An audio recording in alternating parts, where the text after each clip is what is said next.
After weeks of debate, the West Virginia Senate recently shut down a bill that prevents discrimination against the LGBTQ community. I'm Brooke Chaplin. And I'm Keith Willis. A local school teacher is working to show her students how to fight against stereotypes, and we'll introduce you to her. These stories and more on WVU News, an Emmy Award-winning newscast produced by television journalism students right here at West Virginia University. It's been a busy legislative session for West Virginia, and one of the most controversial laws voted on was the Religious Freedom Restoration Act.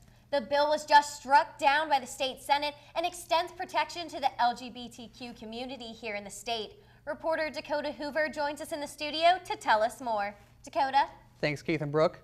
Opponents feared the bill could have been used to discriminate by allowing businesses to choose not to serve those that identify as part of the LGBTQ community. The bill was struck down with a 27-7 vote. Before it was denied, while this bill was moving through legislation, the Morgantown community had already taken a stand of its own against discrimination of any kind. There are currently 21 states that have some kind of religious freedom restoration law, but in 2015, Oklahoma, South Carolina, and Texas introduced legislation to amend or supplement their laws. Brooke and Keith, back to you.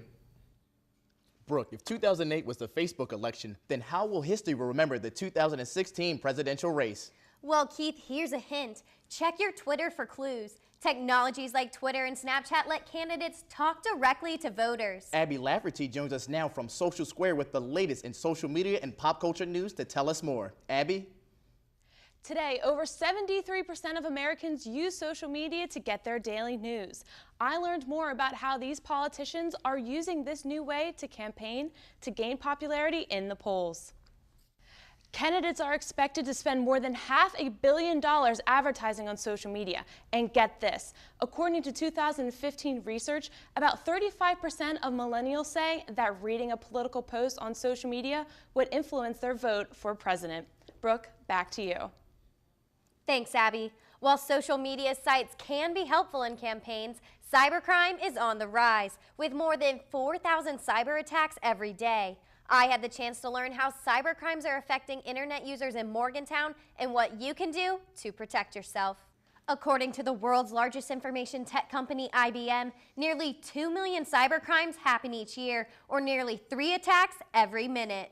Brooke, many cyber hackers report that the #1 way they gain access to accounts is because of weak passwords. Another tip to avoid becoming a victim is to not respond to pop-up windows.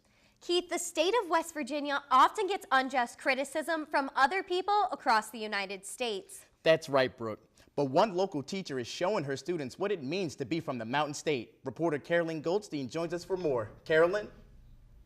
A local middle school teacher is working with her students to help learn about West Virginia's history and fight against the state stereotypes through her program, Shattering Stereotypes. Reporter Tristan Webster had a chance to learn more about the program. The program is a year long, and at the end, students will each have to write an essay about their vision for West Virginia in the future. Brooke and Keith, back to you. Thank you, Carolyn, for that report. Brooke, the Monongahela River was the place to be on February 27th, as many locals jumped into frigid water for a worthy cause. That's right, Keith. The 12th annual Polar Plunge was held to help bring awareness and raise money for the Special Olympics. Both newcomers and veterans of the event came out to take the plunge into 20-degree water and also compete in a costume contest. The event saw nearly 100 participants and helped raise over $17,000 for the Special Olympics of West Virginia.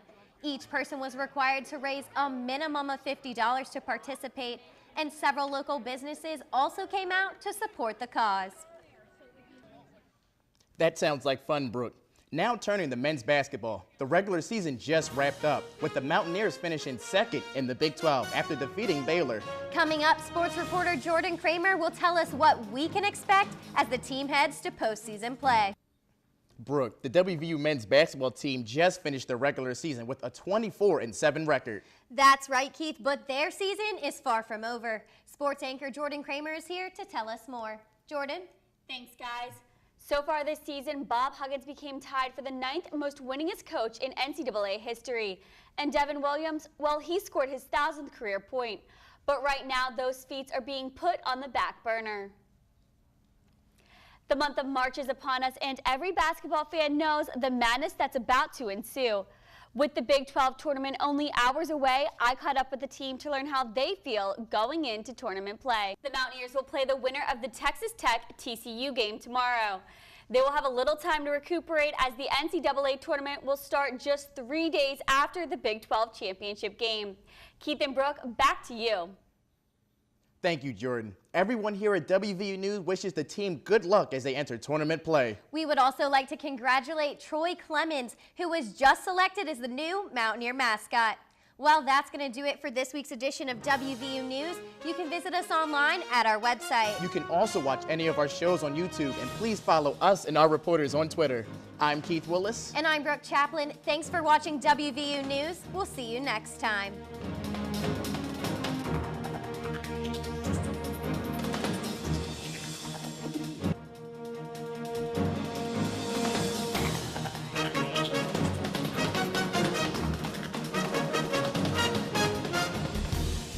West Virginia University is working to become more LGBTQ friendly. I'm Brooke Chaplin. And I'm Jordan Kramer. Islam is the fastest growing religion in the country, including here in West Virginia. These stories and more in our special edition show, The Evolution of Diversity in the Mountain State. The 2016 presidential race has discussed plenty of issues, and one major topic has been centered on the Islamic faith. That's right, Jordan. And some candidates have even said Muslims should be banned from entering the country. But Morgantown and WVU are remaining inclusive. Reporter Dakota Hoover joins us in the studio with more. Dakota? Thanks, Brooke and Jordan. Last year, an estimated 3.3 million Muslims were living in the United States, making up 1% of the total population. And this number is expected to double by the year 2050. With the Muslim community continuing to grow, Morgantown is making an effort to promote inclusivity. To learn more, you can stop by the Muslim Student Association office located in the Mountain Lair or visit the website at the bottom of your screen. Brooke and Jordan, back to you. Thanks, Dakota. Moving to college can be difficult for incoming freshmen, but even more so when that student doesn't feel accepted on campus. And recent studies say about 20% of college students fear for their physical safety because of their gender identity or sexual orientation. Reporter Tristan Webster has more on how WVU is addressing LGBTQ issues. The True Colors community will open on the 4th floor of the Stolniker dormitory, and they are currently taking applications for the fall of 2016. If you or someone you know would like to apply to be a part of True Colors Living, please visit WVU's housing website. Brooke, while WVU is working to show support to diverse student groups while they are here on campus, once they graduate, some are struggling to find a job, and it's not for the reasons you might think. Abby Lafferty joins us now from Social Square with the latest in social media and pop culture news to tell us more. Abby? A recent study has found that an individual is more likely to get a job based on their appearance rather than their qualifications to do the job. I learned how and why these factors are playing a role in getting your dream job. The study also found that shorter men have lower incomes, lower levels of education, and lower tier occupations, while overweight women are more likely to have lower standards of living and household incomes. Brooke, back to you. Thanks, Abby. While some people find it hard to find a job after graduation, statistics show that 85% of employees experience some form of conflict once they get a job. Here at WVU, a new program is trying to navigate between all of those diverse opinions. I found out how conflict mediation will benefit employees and students at West Virginia University. The mediation process at WVU uses trained university mediators who help clarify issues and identify possible solutions to resolving conflict. To request mediation or for additional information, you can contact Professor Tom Patrick at the email at the bottom of your screen. West Virginia University's Reed College of Media just recently held its second annual Hack the Gender Gap Make-a-thon to help women find their place in the world of technology and media. And reporter Tim Doney is here in the studio with more about the event. Tim? The Women's Make-a-thon event, which was created by Media Shift and the Reed College of Media, focused on helping college-age women develop technology, entrepreneurial, and team-building skills. During the Make-a-thon, participants worked together with prominent women in media and technology to complete a series of do-it-yourself workshops. college-age women from around the country participated in a challenge that required them to problem solve, invent, and craft ideas emerging from the smart world market. The event also featured a series of guest speakers who helped and informed the women to follow their dreams. The winning team at the Makeathon was awarded medals and will be featured on the Media Shift website.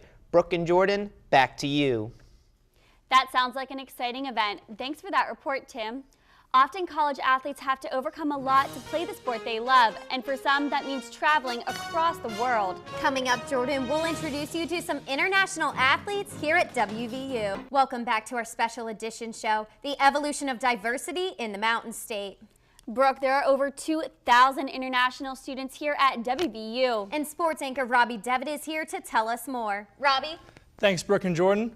West Virginia University has athletes hailing from all over the world coming to Morgantown to represent the Mountaineers. And the addition of international athletes to the teams makes for a unique chemistry. Sports anchor Jordan Kramer caught up with some of the international athletes to learn a little bit more about their experience playing for the Gold and Blue. Out of the 17 sports WVU competes in, most international students hail from Canada. Jordan and Brooke, back to you. Thanks, Robbie. Well, that's going to do it for our special edition episode of WVU News, The Evolution of Diversity in the Mountain State. You can visit us online at our website. You can also watch any of our shows on YouTube, and please follow us and our reporters on Twitter. I'm Brooke Chaplin. And I'm Jordan Kramer. Thanks for watching WVU News. We'll see you next time.